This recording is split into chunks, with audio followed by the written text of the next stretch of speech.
Bienvenidos a esta nueva edición de La Manzana Prohibida, un programa promovido por la Sociedad Secular y Humanista del Perú que busca popularizar la ciencia, sus teorías y contenidos en un lenguaje que esté al alcance de todos. En esta ocasión vamos a hablar de la microscopía, cómo funcionan los microscopios, qué diferencias hay entre uno, por ejemplo, óptico y un microscopio electrónico. Para esto vamos a hablar con uno de los expertos más renombrados que tenemos acá en el Perú. Javier Pinto tiene más de 40 años en el estudio y la implementación de microscopios. Él estudió Medicina Humana en la Universidad Nacional Federico Villarreal y ha realizado diversos cursos de entrenamiento teórico práctico en microscopía especializada, ¿no? Tanto en óptica como en electrónica en Alemania, en la fábrica Carl Zeiss, desde 1975 a la fecha, con intervención también en México, Brasil y Chile. Actualmente gerente de producto microscopía en HW Kessel, una empresa líder en los productos de laboratorio en el Perú. ¿Qué tal, Javier? ¿Cómo estás? Bienvenido a La Manzana. Muy bien, Víctor. Muchísimas gracias por la invitación. Bien, gracias por venir. Estamos acá para, no sé si nos puedes explicar qué cosa es un microscopio, para qué sirve, ¿no? Lo básico. La idea era de tener un microscopio para poder ver en grande algo que es pequeño, ¿no? Partamos de ahí. Entonces, tendríamos que ver qué tan pequeño es lo que queremos ver y qué tan grande lo podemos magnificar, ¿no?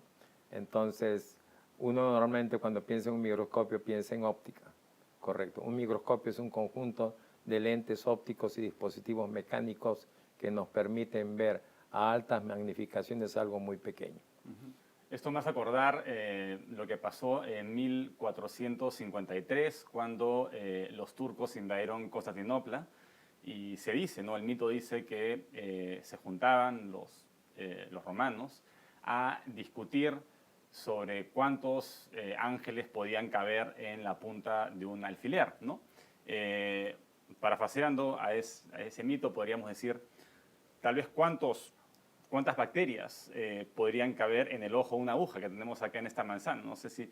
Claro, obviamente si yo sé qué espacio cubre el ojo de la aguja a nivel de milímetros, porque es algo que en macro que lo estoy mirando, entonces yo tendría que decir, ok, si yo tengo un promedio de tamaño de bacterias de una micra y sé en un milímetro son 1000 micras, podría yo sacar una correlación de cuántas bacterias podrían entrar en ese espacio, ¿no?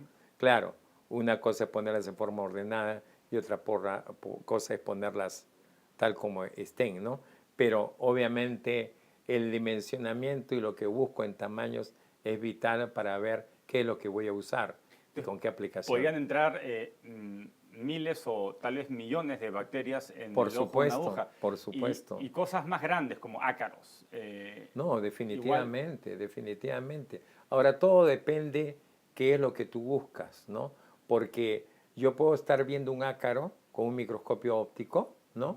Y capaz sí llena lo que yo estoy buscando, pero capaz si tienes un investigador que va más allá, quiere hacer un análisis estructural que va a mayor alcance en ese ácaro, deja el microscopio óptico y se va a un microscopio electrónico, ¿no? Porque necesita mayor magnificación, mayor resolución, porque quiere ver otro tipo de detalles que en un microscopio óptico no los puede encontrar.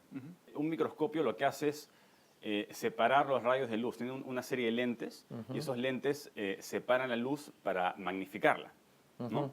Hay dos cosas de suma importancia. La luz, porque la luz atraviesa mi objeto, mi muestra, y esa luz lleva el objeto para formar una imagen en la óptica del microscopio. Entonces, tan importante es la luz como la óptica. Si no tengo buena iluminación, tengo mala información de la muestra para formar la imagen, y la imagen será mala. Entonces, en un microscopio, lo que normalmente tengo primero es una fuente de iluminación, que puede ser un foco de halógeno o puede ser una lámpara LED, ahora que está tan de moda el LED. Entonces, o sea, los diodos que emiten luz. Entonces, proveniente de esa fuente de luz, esa luz que cuando yo prendo un foco sale para todos lados, yo uso un primer lente que es el condensador, que condensa ese haz de luz y lo lleva hacia la muestra, ¿correcto? Una vez que pasa a través de la muestra ese haz de luz, ya toma información del objeto y camina hacia el segundo paso óptico, que es el objetivo, que es el corazón del microscopio, y va a formar una imagen en un plano intermedio, que es el tubo de observación del microscopio. De manera que cuando yo mire a través del ocular, que es el tercer objeto óptico del microscopio, yo ya esté viendo una imagen agrandada del objeto que puse sobre la platina del microscopio. Pero también importa, me contabas ayer en el laboratorio, también el contraste Y la resolución. y la resolución. ¿Nos puedes explicar un poco? Claro, obvio, porque yo puedo tener mucha magnificación, pero depende siempre de la aplicación para la cual estoy usando el microscopio, ¿no? Porque yo puedo amplificar mucho, pero puedo perder resolución. ¿Qué significa eso? Que tengo una imagen muy grande, pero no aprecio los detalles estructurales de lo que quería ver. Es como si ampliaras una imagen que te llega por internet y llega un punto que puedes inclusive ver los píxeles y la imagen ya pierde. Exacto. Es como cuando tú tienes una cámara, ¿no? Y la cámara tiene un zoom óptico y tiene un zoom digital. Mientras está el zoom óptico, tú aprecias bien la imagen. Claro. Pero cuando estás con el zoom digital, estás estirando la imagen, ¿no? Llega un momento en que eso no tiene objeto porque no estás viendo nada. Para los que nos estén escuchando, cuando compren una cámara, que el zoom que vale es el zoom el óptico, porque obviamente. el digital lo puedes hacer desde una computadora, ¿no? Claro, eso es correcto, ¿no? A veces siempre hay ese desconocimiento y se dice, ¿qué tanto mayor magnificación puede dar? No va por ahí. La idea sería preguntarse, ¿cuál es la magnificación que yo necesito de acuerdo a mi aplicación? ¿No? Entonces, por decirte, por ponerte un ejemplo, un hematólogo que ve células sanguíneas, pues usará 1000 aumentos y será propio para él. Un anatomopatólogo que tiene que ver tejidos y que tiene que dar un dictamen tan valioso como poder apreciar si una célula es neoplásica o no, no necesita eso, necesita menos magnificación, pero muy buena óptica para tener un panorama de la muestra que está mirando. Entonces, siempre es de acuerdo a la aplicación y hay que acordarse que en materia de aplicaciones en microscopía el campo es demasiado amplio.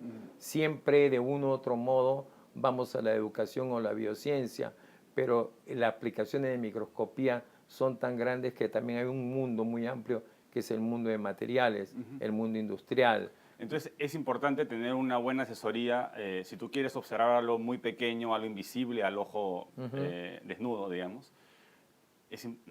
A ver qué microscopio te conviene, ¿no? Así es. Me contabas que en tu práctica hay gente que de frente va y te busca eso, yo quiero el mejor microscopio, ¿no? Quisiera comprar un microscopio electrónico para tener en mi casa y poder explorar el mundo, ¿no? Sí. Primero, un microscopio electrónico es carísimo, ¿no? Claro, ¿Cuánto puede son costar? conceptos diferentes, ¿no? Porque cuando nosotros hablamos de microscopía óptica, hablamos de ¿qué? Hablamos de luz, una fuente de luz, un foco. Hablamos de óptica, lentes, ¿correcto? Ese es el detalle primordial. Y hablamos de magnificación, ¿cuánto? 1000 aumentos, tal vez intercambiando óptica, 1600 aumentos, 2500 aumentos, y no paso de ahí. Y hablamos de muestras que son largo por ancho, en el caso del microscopio compuesto, o en el caso del estéreo, tendré altura también, 3 dimensiones, y en un estéreo llegaré 200, 300 aumentos, y no me sirve para más porque no necesito más. Pero a veces cuando tú hablas de la palabra electrónico, ¿no? Se confunden conceptos y piensan porque el microscopio lo enchufas a la corriente y es electrónico. El concepto es totalmente diferente. Un microscopio electrónico te puede costar $1.000.000, ¿no? Y el concepto es diferente porque en vez de luz usas un haz de electrones, ¿no? Entonces ya cambió ahí. Tienes óptica también, pero tienes detectores que van a trabajar en vez de la óptica. Entonces, los conceptos son diferentes, las aplicaciones son diferentes. ¿Por qué? Porque un microscopio electrónico vas a llegar a 1.000.000 de aumentos y un óptico llega a 1000 aumentos como básico. Entonces, la muestra es bañada con electrones, ¿no? Y de Exacto. ahí hay un receptor que traduce esta información. Es correcto lo que dices, pero ¿qué sucede? Para yo poder tener la información, la muestra debe ser conductiva, porque los electrones van a incidir sobre la muestra y van a rebotar, llevando la información del objeto para ver la imagen.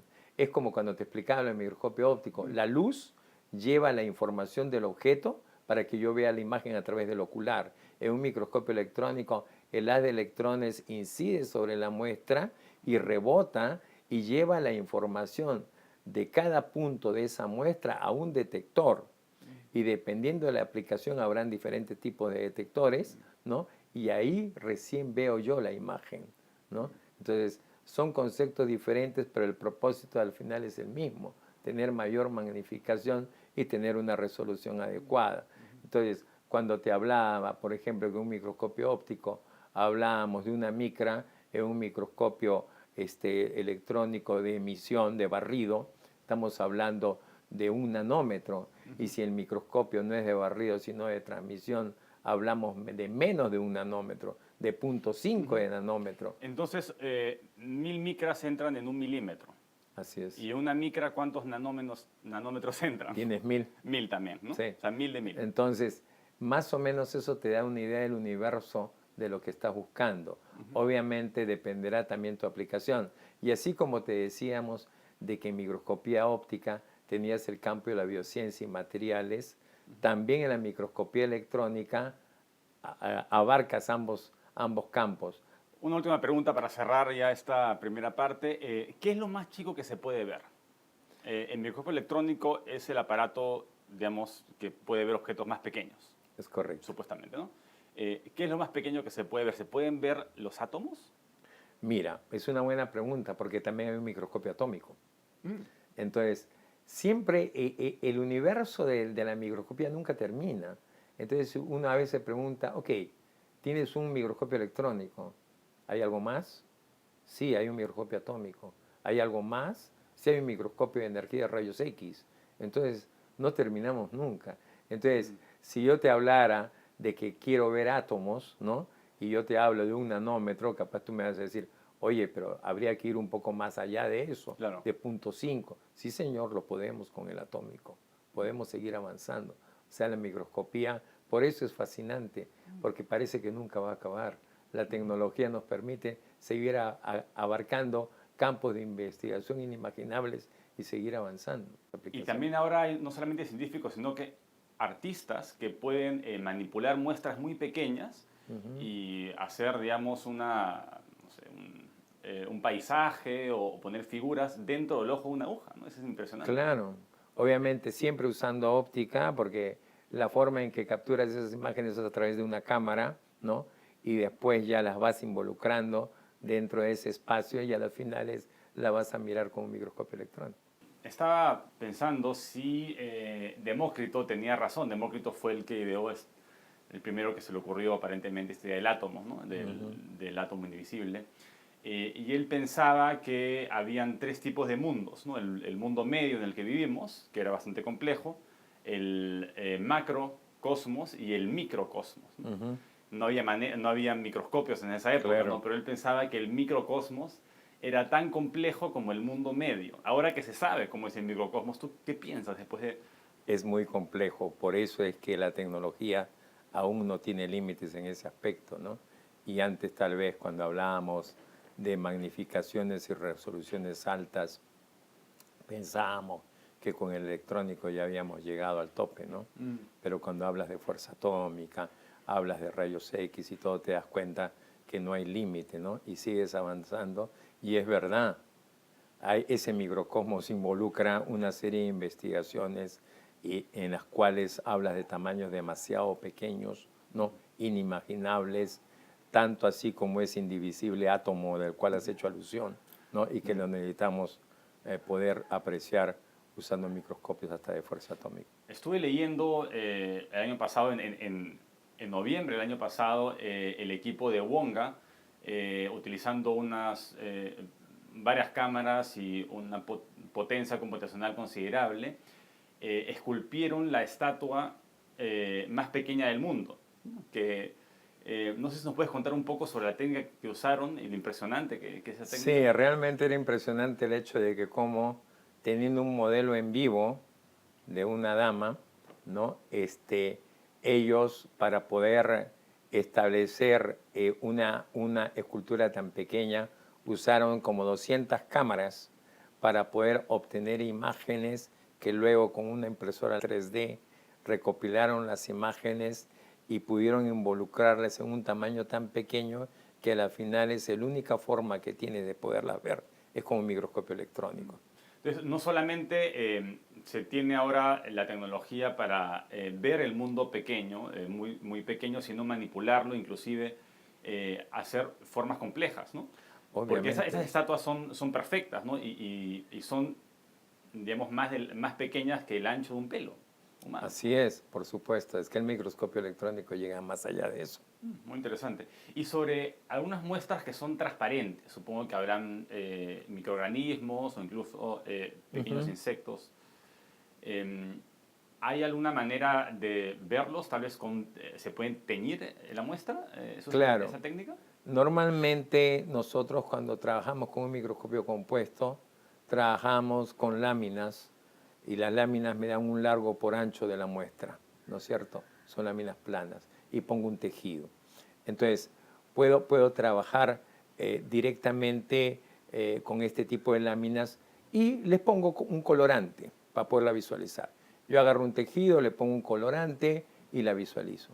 Pero, ¿qué pasaría? Esa es la técnica que le llamamos de campo claro. O sea, puse la muestra y miré, eso es todo, ¿no? Pero, ¿qué pasaría si yo pusiera una gota de agua? ¿Qué pasaría si yo pusiera una gota de semen? ¿Qué pasaría si yo pusiera una gota de orina? ¿No? Son líquidos transparentes. Entonces, para verlas en campo claro, hay estructuras que se me van a perder, porque es transparente sobre transparente.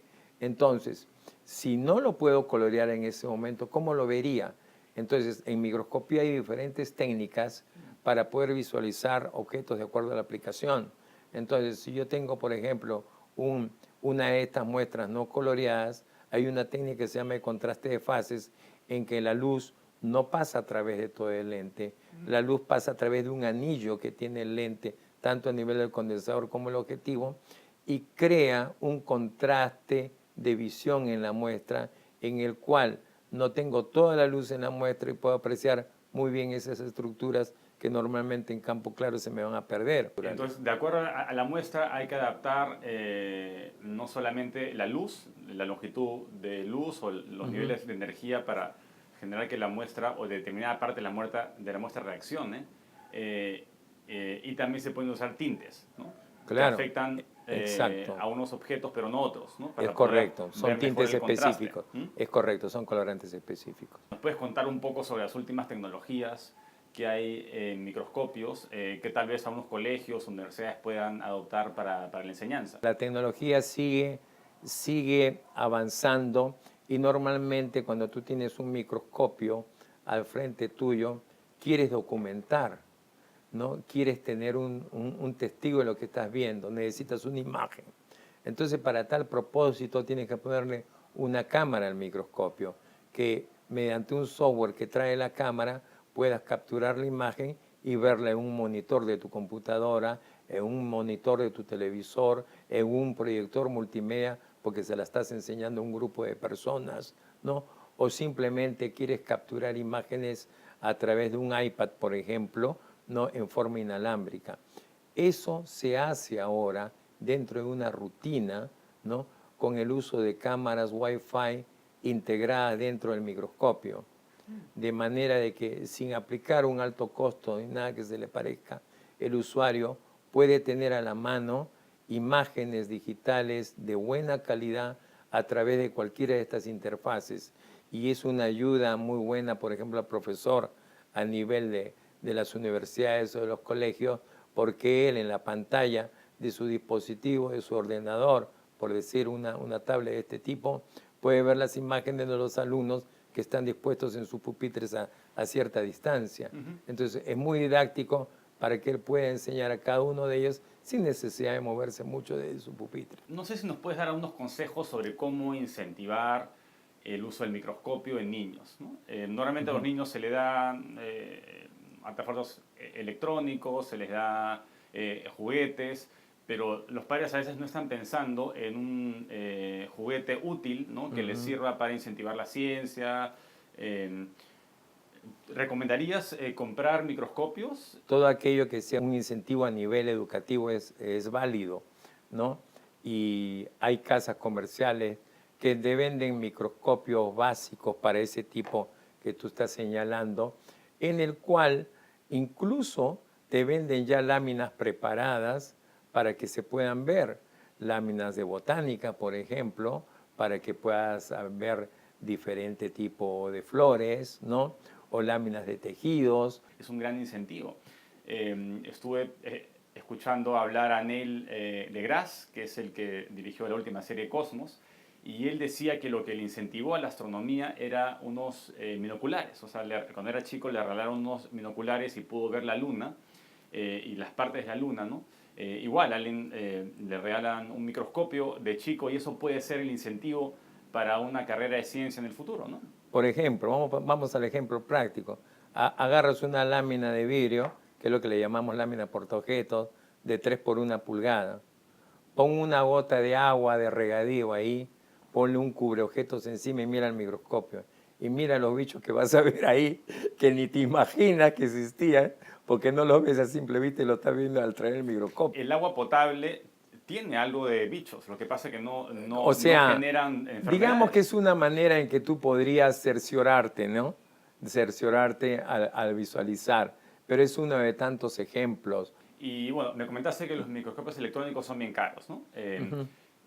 ¿Qué organizaciones en el Perú tienen el dinero para comprar un microscopio electrónico? ¿Y para qué lo hacen? ¿Para qué, cuál sería el motivo para comprar uno de estos microscopios tan caros? La primera meta, digamos, ahora en las universidades, de acuerdo a las nuevas leyes, es tener un mejor nivel académico en cuanto a tecnología.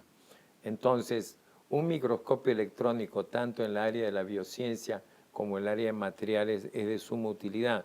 Entonces, ¿de qué estamos hablando? En una universidad, si yo tengo una facultad de ciencias biológicas donde veo flora y fauna, un microscopio electrónico será de una gran ayuda a nivel de investigación. También si estoy en biología molecular, obviamente el microscopio será de gran ayuda. Pero si en esa misma universidad tengo geología, tengo minería, tengo metalurgia, igual en esa área también el microscopio electrónico será de una gran ayuda, ¿no? ¿Qué mitos has encontrado en tu profesión? Por ejemplo, yo cuando era chico, en un momento se me dijo que los telescopios, si los inviertes, se convierte en un microscopio. Y si un microscopio lo inviertes, se convierte, como uno sirve para aumentar y el otro para disminuir, entonces basta invertirlo para... ¿Es eso cierto? No, o sea, porque un telescopio tiene lentes cóncavos y tiene que trabajar a una distancia muy amplia para poder llegar a apreciar algún elemento en el cosmos. ¿No? En un microscopio electrónico, si bien es cierto, usas lentes, usas luz, ¿no? Y los dispositivos en los lentes son totalmente diferentes en un telescopio que en un microscopio, ¿no? Por ahí eso es diferente. Yo diría que una de las cosas, digamos, más comunes es que a veces en la rutina te hablan de microscopía electrónica y te dicen, oye, quisiera ver un microscopio electrónico, o tengo interés en un microscopio electrónico, o dame información sobre un microscopio electrónico. Y tú agarras y preguntas, oye, pero tú, ¿qué es lo que quieres ver? ¿Qué es lo que estás haciendo? Entonces tú te das cuenta que están dentro de un ambiente de rutina y dices, oye, no, tú me estás preguntando por un microscopio eléctrico, no me estás preguntando por un microscopio electrónico. Lo que tú necesitas es un eléctrico. A veces se piensa porque lo conectas al tomacorriente y ya se volvió electrónico. Claro. Es un microscopio eléctrico, definitivamente. Claro, entonces hay una gran diferencia entre un microscopio eléctrico que utiliza electricidad para ver la muestra, por ejemplo, y un microscopio electrónico que sí usa un barrido de electrones y es bien grande, lo puede ocupar parte de una habitación. Es un aparato que normalmente te puede pesar 750 kilos sin su material de embalaje. Necesita un ambiente específico donde lo vas a poner porque tienes que haber hecho antes de que lo coloques un estudio de vibraciones del ambiente, un estudio de campos magnéticos del ambiente. Tiene que ser un ambiente que tenga un aire acondicionado, un acondicionamiento de aire a diferente nivel. Tiene que tener una bomba de vacío que te aseguren un alto vacío de la cámara donde está donde va a fluir los electrones.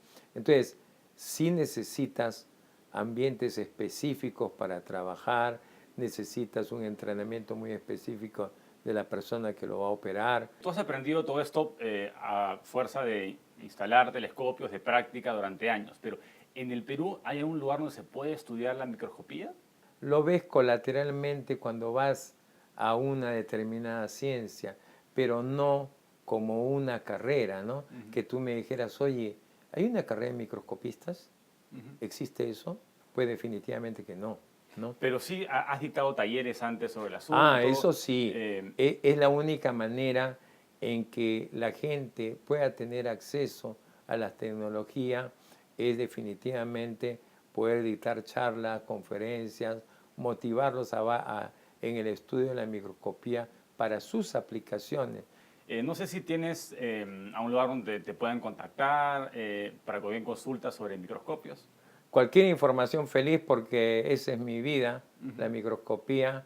Si me quieren mandar un correo, jpinto@hwkessel.com.pe y estoy a la orden. Y si por ahí tienes un RPM, pues el numeral 60545 y te puedo ayudar. Muchas gracias, Javier, por haber venido acá a La Manzana. Creo que hemos aprendido bastante sobre microscopía.